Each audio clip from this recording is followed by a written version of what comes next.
আমন্ত্রণ রাতের বাংলাদেশের শুরুতেই জানাবো শিরোনাম।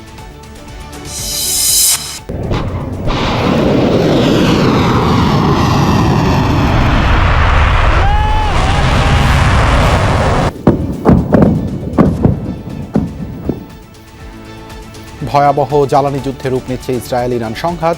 আজও জ্বলছে তেহরানের তেলের ডিপো, পাইপলাইন। পাল্টা আঘাতে বন্ধ বাহরাইনের প্রধান শোধনাগার। লোহিত সাগরে 2টি যুদ্ধজাহাজ পাঠাবে ফ্রান্স। 3 পাম্পের তেল টাঙ্কি কিছুটা ভরে রাখছিলাম, এই জন্য কিছু তেল শর্ট ছিল, এটা এখন নিয়ে নিলাম। এখানে কোনো ধরনের টোকেন বা স্লিপ নেই, নিজেরাই সিরিয়াল মেনটেন করতে হচ্ছে। এখান থেকে 2 লিটার নিচ্ছে, আরেক জায়গা থেকে 3 লিটার নিচ্ছে, আবার অন্য কোনো জায়গায় 500 টাকারও দিচ্ছে। ফিলিং স্টেশনে তেলের জন্য দীর্ঘ অপেক্ষা। জ্বালানি সহযোগিতার বিষয়ে চীন ভারতের সাথে আলোচনা চলছে জানালেন অর্থমন্ত্রী। হাদি হত্যার আসামি ফয়সাল আলমগীরকে ফেরাতে ঢাকার তৎপরতা। দিল্লি অনুমতি দিলে কলকাতায় পাঠানো হবে তদন্ত কর্মকর্তা। ভারতের কাছ থেকে কনসুলার অ্যাক্সেস আমরা চেয়েছি, যাতে কারণ আমাদের কাছে যা তথ্য আছে সেই তথ্যটা এখন পর্যন্ত যথেষ্ট নয়। দারিদ্র্য বিমোচনে জাকাতের কার্যকর ব্যবহারের নির্দেশ প্রধানমন্ত্রীর। 37,500 ফ্যামিলি কার্ড বিতরণ কাল। এলাকাগুলো নিয়েছি সবচেয়ে আন্ডার ডেভেলপড এলাকা। 79.12% মানুষ দেখা যাচ্ছে যে ওখানে এই সুবিধার আওতায় আসবে।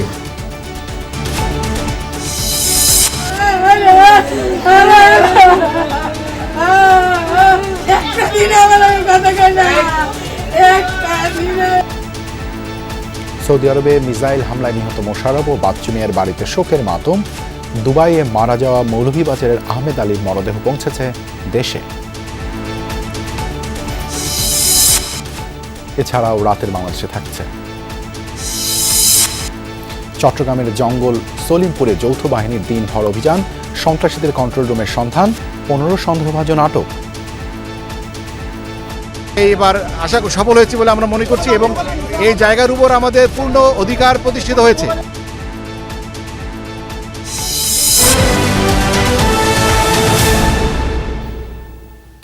এতক্ষণ শিরোনাম দেখছিলেন, আপনাদের সঙ্গে আছি আমি দেবাশিস রঞ্জন সরকার। মধ্যপ্রাচ্যে ইরান ইসরায়েল যুক্তরাষ্ট্রের ত্রিমুখী সংঘাত এখন রূপ নিয়েছে। জ্বালানি যুদ্ধে শুরুতে লক্ষ্যবস্তু সামরিক স্থাপনা থাকলেও এখন পরস্পরের জ্বালানি স্থাপনা টার্গেট করে চলছে পাল্টে হামলা। শুধু সামরিক দিক থেকেই নয়, বরং অর্থনৈতিকভাবেও একে অপরকে পঙ্গু করার চেষ্টা চালাচ্ছে ওয়াশিংটন, তেল আবিব, তেহরান। হামলা হয়েছে বাহরাইন, কাতার, সৌদি আরব ও আমিরাতে।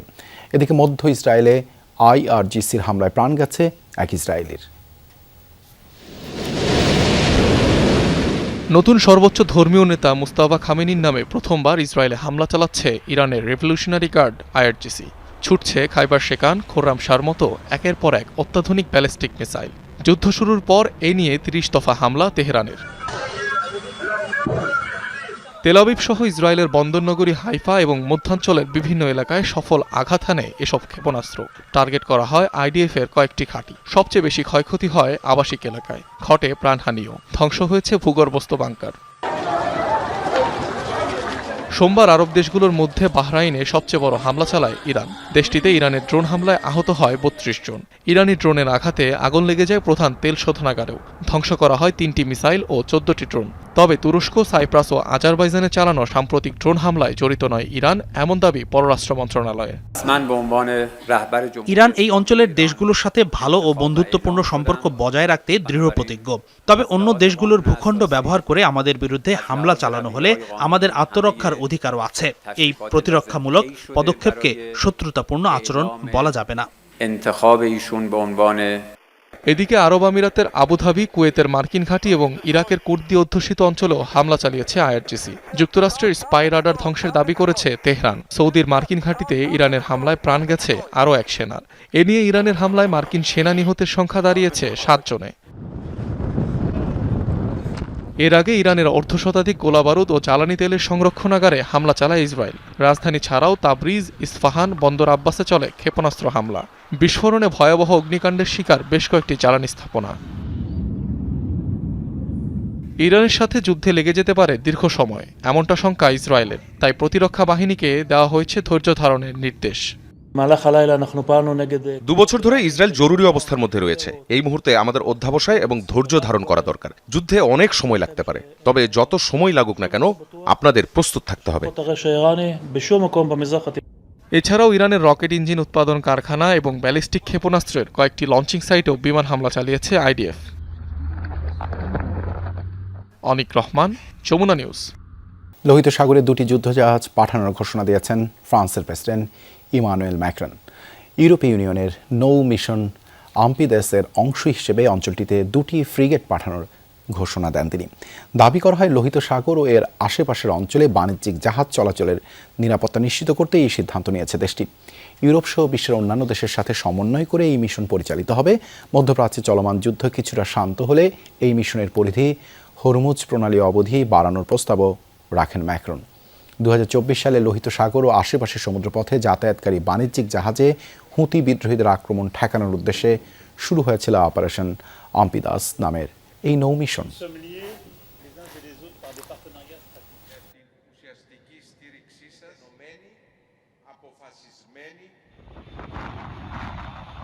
ইরানের নতুন সর্বোচ্চ নেতা মুস্তাফা খামেনিকে শুভকামনা জানিয়েছেন রাশিয়ার প্রেসিডেন্ট ভ্লাদিমির পুতিন। সোমবার এক টেলিগ্রাম বার্তায় তার শুভাশিস পাঠান তিনি। ক্রেমলিনের এক বিবৃতিতে জানানো হয়, ইরানের এই কঠিন সময়ে নবনির্বাচিত সর্বোচ্চ নেতা মুস্তাফা খামেনির পাশে থাকার আশ্বাস দিয়েছেন পুতিন। পিতার মতোই কঠিন দায়িত্ব তার কাঁধে, একথাও জানান। পাশাপাশি আগের মতোই রাশিয়া ইসলামী প্রজাতন্ত্র ইরানের নির্ভরযোগ্য অংশীদার হয়ে থাকবে বলে অঙ্গীকার পুনর্ব্যক্ত করা হয়। মুস্তাফা খামেনির সুস্বাস্থ্য আর সফলতাও কামনা করেছেন রুশ প্রেসিডেন্ট। সোমবার ইরানের ইতিহাসে 3য় সর্বোচ্চ নেতা নির্বাচিত হন আয়াতুল্লাহ খামেনির দ্বিতীয় ছেলে মুস্তাফা খামেনি। রেশনিং পদ্ধতিতে জ্বালানি তেল সরবরাহ হলেও আটকানো যাচ্ছে না মজুত প্রবণতা। যানবাহনের ধরন অনুযায়ী পরিমাপ নির্ধারণ করা থাকলেও একাধিক পাম্প ঘুরে অতিরিক্ত তেল নিচ্ছেন অনেকেই। আজও অপেক্ষার দীর্ঘ সারি ফিলিং স্টেশনগুলোতে। বেসরকারি পাম্প কর্তৃপক্ষ বলছে, ডিপো থেকেই এখন তেল মিলছে চাহিদার চেয়ে কম। তবে রাষ্ট্রায়ত্ত ফিলিং স্টেশনগুলোতে তেল সরবরাহ এখনও স্বাভাবিক। বাংলাদেশ পেট্রোলিয়াম কর্পোরেশনের এই পাম্পটি রাজধানীর পরিবাগে, যেখানে গত 3 দিনে একবারও ফুরায়নি তেলের মজুত। সকাল থেকেই দীর্ঘ লাইন ঠেলতে হলেও নির্ধারিত তেল পাচ্ছেন সবাই। কিন্তু অভিযোগ, একটি মোটরযান দিনে কতবার তেল নিচ্ছে তা যাচাইয়ের সীমাবদ্ধতার কারণে অতিরিক্ত তেল নেয়ার সুযোগ থাকছে। তাই রেশনিং পদ্ধতির কার্যকারিতা নিয়েও প্রশ্ন থেকেই যায়। আরেকটা স্টেশনে যে আমার তো দেখতেছে না, টোকেন তো চেক করবে না। তার মানে আপনি নিতে পারবেন? নিতে পারবো, জি জি। 3 পাম্পের তো তেল টাঙ্কি কিছুটা ভরে রাখছিলাম, এই জন্য কিছু তেল শর্ট ছিল, এটা এখন নিয়ে নিলাম। এখানে কোনো ধরনের টোকেন বা স্লিপ নেই, নিজেরাই সিরিয়াল মেনটেন করতে হচ্ছে। এখান থেকে 2 লিটার নিচ্ছে, আরো জায়গা থেকে 3 লিটার নিচ্ছে, আবার অন্য কোনো জায়গায় 500 টাকারও দিচ্ছে। অন্য কোনো জায়গা থেকে তেল নিয়ে আসে, তাইলে আপনার বোঝার কোনো উপায় আছে? না, আমরা কিভাবে বুঝবো? আমরা তো এগুলো বোঝার ইয়ে না।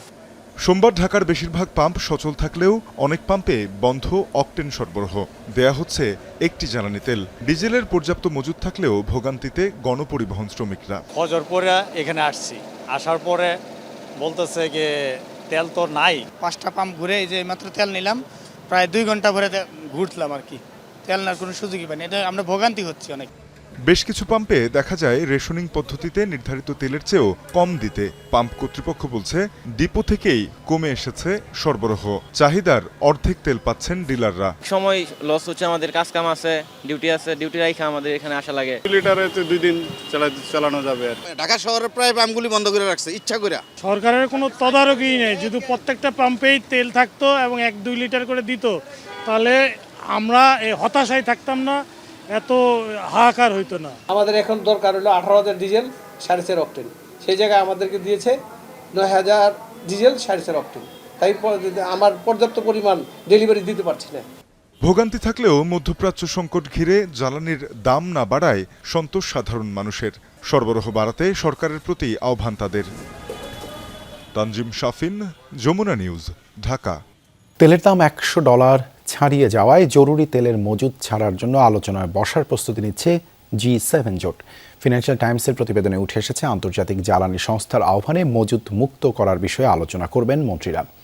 নিউ ইয়র্কের স্থানীয় সময় সকাল 8:30টায় বৈঠকটি অনুষ্ঠিত হবে। এই সময় ইরান যুদ্ধের প্রভাব নিয়ে আলোচনা হবে।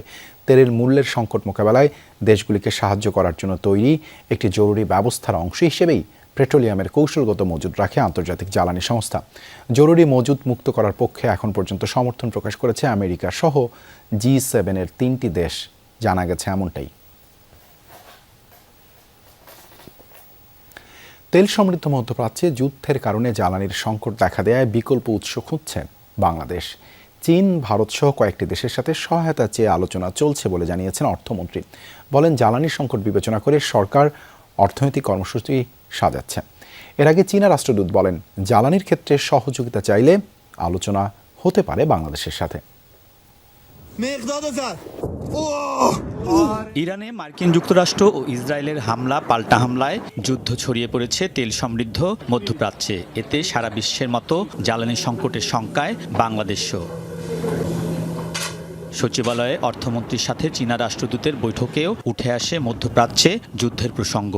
আলোচনা হয় 4 চীনা কোম্পানির বাংলাদেশে $100 মিলিয়ন বিনিয়োগ প্রতিশ্রুতি নিয়েও। এতে 10,000 মানুষের কর্মসংস্থান হবে বলে জানান রাষ্ট্রদূত। বলেন, তিস্তা প্রকল্পে চীনের আগ্রহের বিষয়টিও তুলে ধরা হয়েছে অর্থমন্ত্রীর কাছে। মধ্যপ্রাচ্যের সংকটের প্রভাব পৃথিবীর সব দেশের উপর পড়েছে। আমরা যুদ্ধবিরতি, শান্তি আলোচনার কথা বলছি। এই পরিস্থিতিতে বাংলাদেশ চীনের কাছে কী ধরনের সহযোগিতা প্রত্যাশা করে সেটি নিয়ে আলোচনা হতে পারে।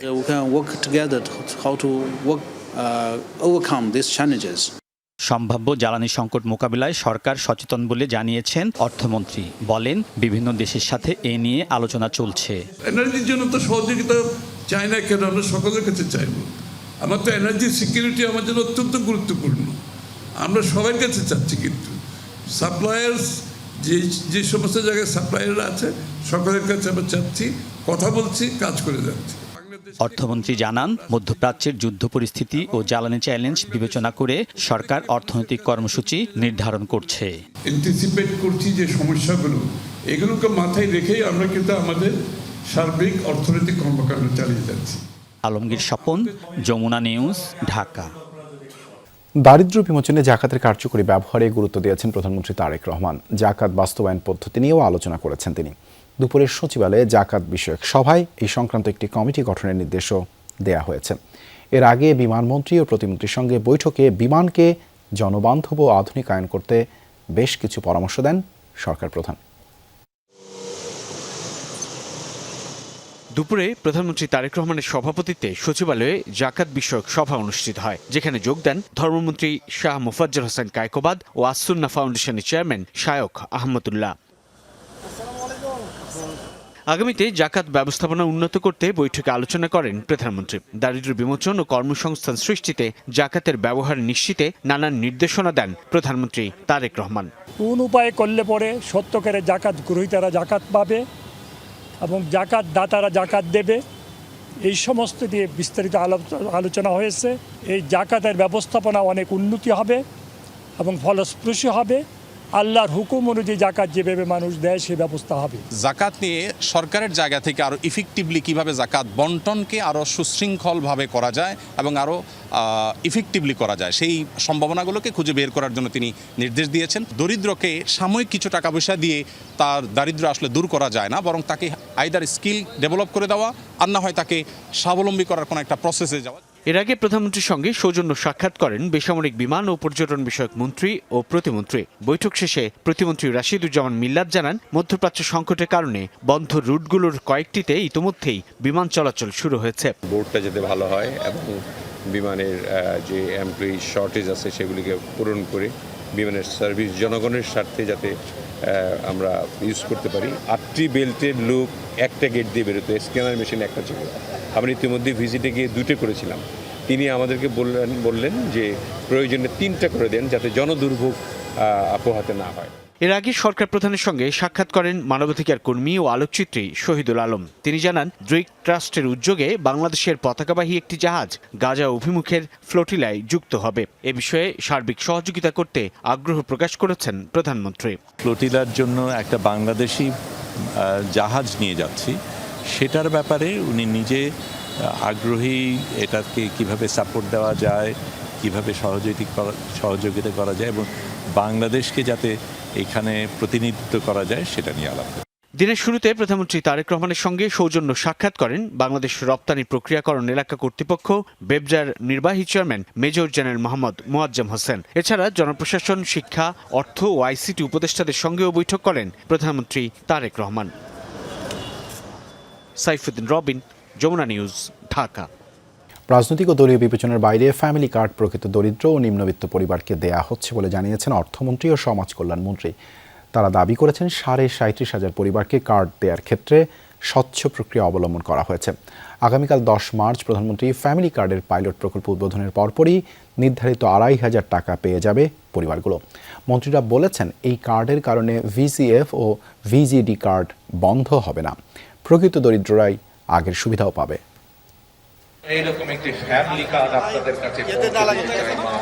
নির্বাচনী প্রতিশ্রুতির অংশ হিসেবে সবচেয়ে গুরুত্ব দিয়ে প্রথমেই ফ্যামিলি কার্ড প্রকল্প বাস্তবায়ন করতে যাচ্ছে সরকার। মঙ্গলবার প্রধানমন্ত্রী তারেক রহমান রাজধানীর করাইল বস্তিতে এ সংক্রান্ত পাইলট প্রকল্পের উদ্বোধন করছেন।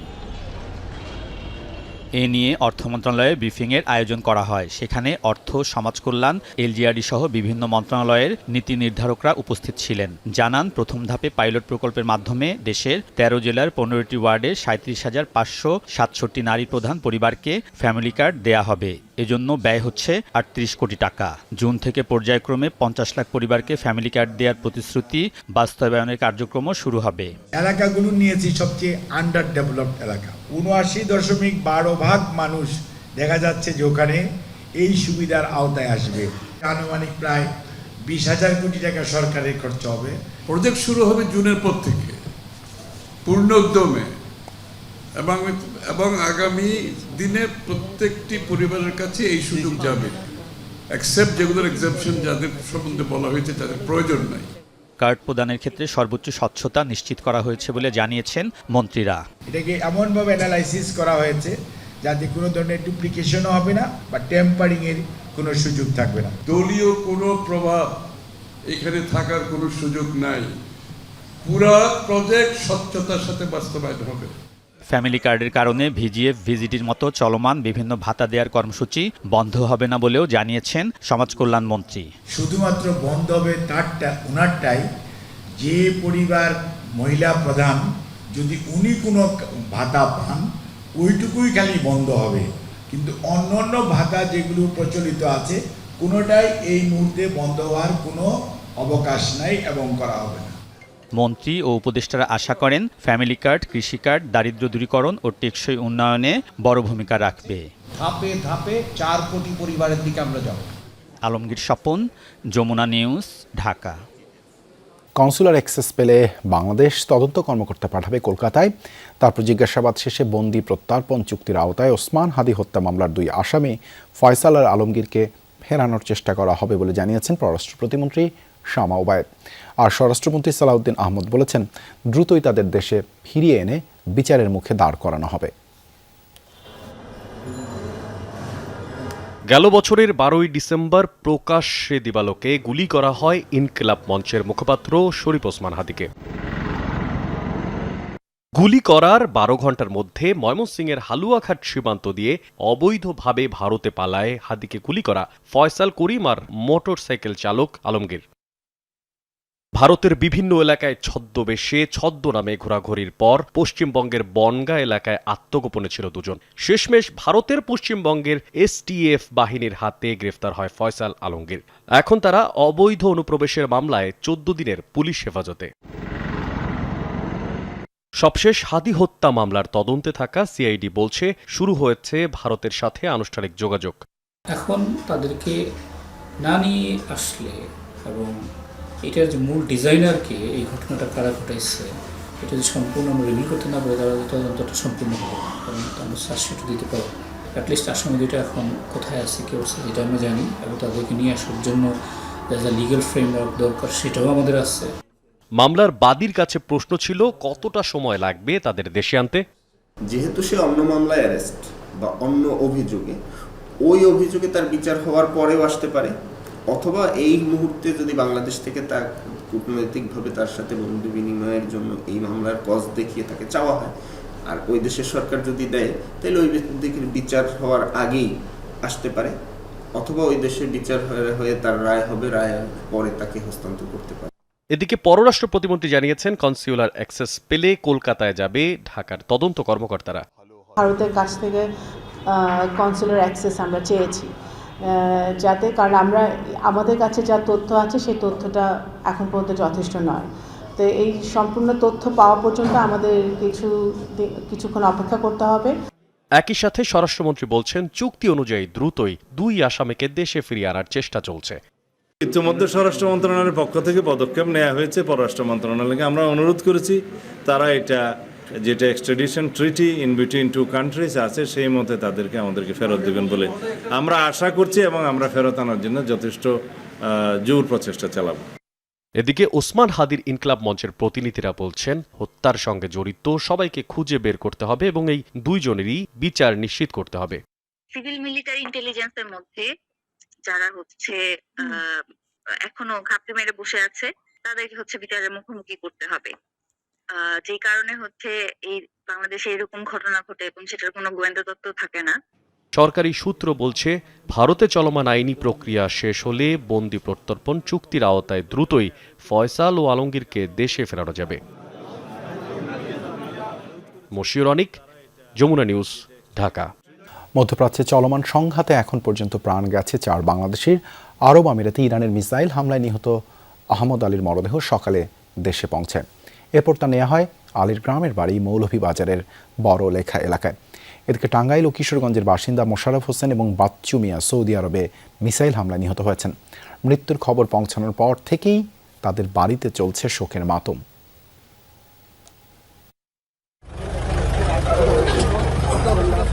বিদেশ থেকে ফিরেছে স্বজন, তবে কফিনবন্দি হয়ে। সেই নিথর দেহ দেখা মাত্রই কান্নায় ভেঙে পড়েন পরিবারের সদস্যরা। মৌলভীবাজারের আহমদ আলী দীর্ঘদিন ধরেই বসবাস করছিলেন আরব আমিরাতে। শনিবার ইরানের ছোড়া মিসাইল হামলায় গুরুতর আহত হন তিনি। হাসপাতালে চিকিৎসাধীন অবস্থায় মৃত্যুর কোলে ঢলে পড়েন। সকালে তার মরদেহবাহী বিমানটি পৌঁছায় ঢাকা শাহজালাল আন্তর্জাতিক বিমানবন্দরে। এরপর ঢাকা থেকে বিমানযোগে সিলেটে নেওয়া হয় আহমদ আলীর মরদেহ। সেখান থেকে মরদেহবাহী অ্যাম্বুলেন্স যায় মৌলভীবাজারের বড়লেখা পৌরসভার গাজীটেকা গ্রামে। ওসমানী আন্তর্জাতিক বিমানবন্দরে আহমদ আলীর পরিবারের সাথে মরদেহ গ্রহণ করেন প্রবাসী কল্যাণমন্ত্রী। বলেন, মধ্যপ্রাচ্যের সংঘাতে এখন পর্যন্ত 4 জন বাংলাদেশির মৃত্যু হয়েছে। মধ্যপ্রাচ্যের বাহরাইন, সৌদি আরব, রিয়াদ, যেখানে এই ঘটনাগুলো ঘটতেছে, আমাদের কুয়েত, আরব আমিরাতে, আমাদের এই ঘটনার সঙ্গে সঙ্গে আমাদের প্রত্যেকটা ইউনিট একসঙ্গে কাজ করতেছে। আমরা এই পর্যন্ত যখনই আমরা শুনছি মৃত্যুবরণ হয়েছে তার সমস্ত প্রসেস করে আমরা লাশ আজকে আমরা এখানে নিয়ে আসছি। গতকাল সৌদি আরবে শ্রমিক ক্যাম্পে মিসাইল হামলায় প্রাণ গেছে কিশোরগঞ্জের কটিয়াদির বাসিন্দা বাচ্চু মিয়ার। মৃত্যুর খবর পাওয়ার পর থেকেই তার গ্রামের বাড়িতে চলছে শোকের মাতম। আর্থিক অবস্থা খুবই খারাপ। সৌদি আরব থেকে মাসে মাসে টাকা পাঠাইলে তাদের সংসারে খরচ বহন করে চলতে পারে। আমার তো হাল দরবাজি লাসি মিলাসি বিদায় লয়া জীবনের লাগে চলে গেছে। আমাদের তিনটা বিপদ আছে, আমি কি করে চলবো। চিকিৎসাধীন অবস্থায় মারা গেছেন আরেক সৌদি আরব প্রবাসী মোশাররফ হোসেন। টাঙ্গাইলের বাসিন্দা মোশাররফ থাকতেন আল খারিজ শহরে। সেখানে ইরানের মিসাইল হামলায় গুরুতর আহত হয়েছিলেন তিনি। রাহিম সারোয়ার, যমুনা নিউজ। বাজার জুড়েই ভোজ্য তেলের জন্য হাহাকার। সয়াবিনের বাজারে শুরু হয়েছে প্যানিক বাইং। খুচরা কিংবা পাইকারি সব ক্ষেত্রেই তেলের জন্য হুতাশ। এমন অবস্থায় আতঙ্কিত না হওয়ার পরামর্শ দিয়েছেন বাণিজ্যমন্ত্রী খন্দকার আব্দুল মুক্তাদির। বলেন, ভোজ্য তেলের পর্যাপ্ত মজুদ আছে, প্রতিযোগিতা করে না কেনার আহ্বান মন্ত্রীর। বলেন, বাজার অভিযান জোরালো করবে সরকার। স্বাভাবিক সময়ের চেয়ে রোজার মাসে বেড়ে যায় সয়াবিন তেলের চাহিদা। এবার রোজার শুরু থেকেই চাহিদা মতো তেল পাচ্ছে না ভোক্তা। মধ্যপ্রাচ্যের যুদ্ধকে কেন্দ্র করে তীব্র হয়েছে সেই সংকট। তেল পাওয়া যাবে কিনা এই শঙ্কায় চাহিদার বেশি তেল কিনছেন কেউ কেউ। না থাকলেও বলতেছে না, মানে স্টকের মতো করে রাখতেছে। যদিও থাকে, জানি না, যদিও থাকে স্টক করে রেখে দিছে। তেলের যে দোকানগুলি আছে সেখানে আমি খুঁজেছি, বলে যে নাই 5 লিটার তেল নেই। আর লাগবে 5 লিটার, মনে করেন 3 মাস 5 মাসের জন্য নিয়ে যাচ্ছে। দোকানীদের দাবি, চাহিদা মতো তেল সরবরাহ করছে না উৎপাদক প্রতিষ্ঠান। তেল দিলেও জুড়ে দেওয়া হচ্ছে শর্ত। তীর কোম্পানি গত 1 মাসে আমার 35 কার্টন তেল দিছে। আমি গত মাসে টাকা দেওয়া, এখন পর্যন্ত মাল পাইনি। মানে এর মধ্যে একদিন শুধু 35 গ্রাম তেল দিছে। রূপচাঁদা কোম্পানি মাঝে মাঝে আসে 20-25টা, ফ্রেশ কোম্পানি মানে মাল দেয়, তাও আবার অনেক কন্ডিশন আছে। না পাওয়ার কারণে কাস্টমারও বেশি নিতেছে, যারা 5 লিটার নিতেছে তারা 20 লিটার করে এখন চাইতেছে। এমন অবস্থায় সোমবার বিকেলে সচিবালয়ে ভোজ্য তেল আমদানিকারক ও উৎপাদকদের সঙ্গে জরুরি বৈঠকে বসেন বাণিজ্যমন্ত্রী। তেল সংকট নেই জানিয়ে প্যানিক বাইং না করার পরামর্শ দেন মন্ত্রী। বাজারে ভোজ্য তেলের পর্যাপ্ত সরবরাহ আছে। হয়তো কোনো জায়গায় প্যানিক বাইয়ের কারণে, প্যানিক পারচেজের কারণে আতঙ্কিত হয়ে অনেক সময় ভোক্তারা বেশি কেনার একটা প্রতিযোগিতায় নামেন। সেসব কারণে হয়তো কোনো জায়গায় মজুতটা তাৎক্ষণিকভাবে শেষ হয়ে গিয়েছিল। ভোজ্য তেলের বাজার তদারকি জোরদার করার ইঙ্গিতও দিয়েছেন বাণিজ্যমন্ত্রী। বাজারে এটার পর্যাপ্ত সরবরাহ আছে, যে জিনিস আছে সেটার জন্য প্রতিযোগিতা করার দরকার নাই। আর প্রতিযোগিতা করলে অনেক সময় অসাধু, যার মানে মনোবৃত্তিটা সাধু না, সেরকম কোনো বিক্রেতা এটা সুযোগ নেওয়ার চেষ্টা করতে পারে। মাসে ভোজ্য তেলের চাহিদা 1.5 লাখ টন, তবে রোজা ও ঈদকে কেন্দ্র করে চাহিদা হয় 2 লাখ টনের বেশি। আমরা তদারকি তো চলছে, সেটাকে আরো জোরদার করব। রিমন রহমান, যমুনা নিউজ, ঢাকা। স্মরণকালের সবচেয়ে বড় যৌথ অভিযান হয়েছে চট্টগ্রামের ভয়ঙ্কর জনপদ জঙ্গল সলিমপুরে। বিভিন্ন বাহিনীর প্রায় 3,500 সদস্য এই অভিযানে অংশ নেয়, আটক হয় 15 জন। সোমবার ভোর থেকে জঙ্গল সলিমপুরে ভয়ঙ্কর সন্ত্রাসীদের নিরাপদ আস্তানায় দিনভর চলে এ যাবৎকালের সবচেয়ে বড় ও নজিরবিহীন সমন্বিত কমান্ডো অভিযান। সন্ত্রাসীরা প্রবেশপথের কালভার্ট ভেঙে রাখলেও দমানো যায়নি অভিযান টিমকে। আকাশে হেলিকপ্টার দিয়ে নজরদারি উড়ানো হয়, ড্রোন, মাটির নিচে বা ঝোপঝাড়ে লুকানো অস্ত্র বিস্ফোরক শনাক্তে ছিল ডগ স্কোয়াড। এক পর্যায়ে পাওয়া যায় সন্ত্রাসীদের নিয়ন্ত্রিত সিসি ক্যামেরা কন্ট্রোল রুম। অন্যতম অভিযুক্ত ইয়াসিন ও রকুনকে পাওয়া না গেলেও অভিযানে আটক করা হয় বেশ কয়েকজনকে। পরে জঙ্গল সলিমপুরে অপরাধ দমনে আইনশৃঙ্খলা রক্ষাকারী বাহিনীর ক্যাম্প স্থাপনের কথা জানানো হয়।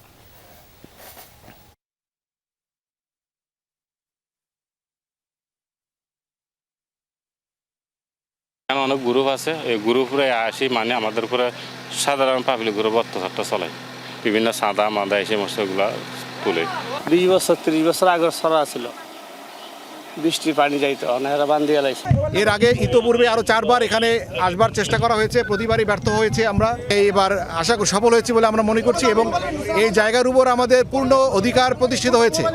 আজ থেকে এখানে 2টি ক্যাম্প চলমান থাকবে। রাইউলে জমে উঠেছে ঈদের কেনাকাটা।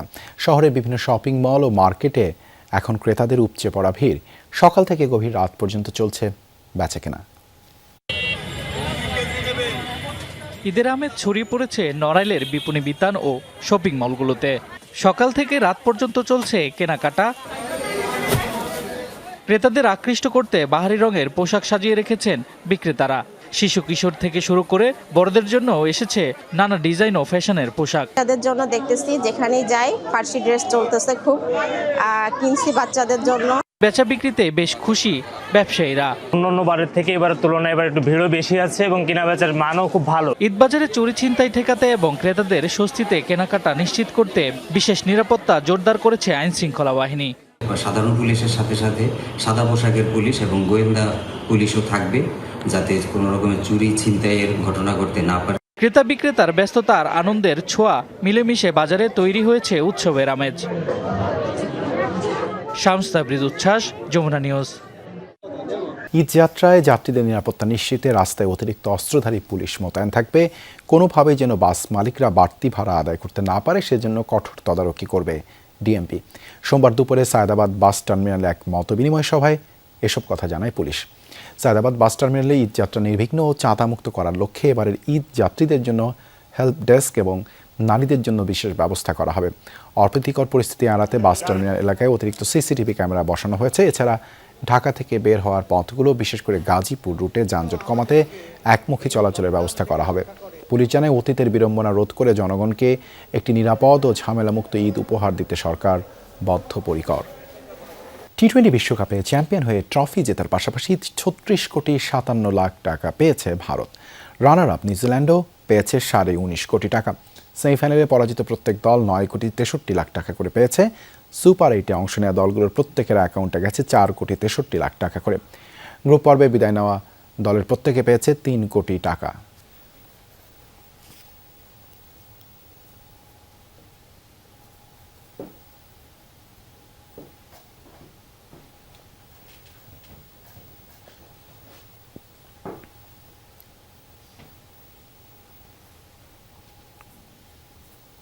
এই ছিল রাতের বাংলাদেশে এতক্ষণ আমাদের সাথে থাকার জন্য ধন্যবাদ সবাইকে।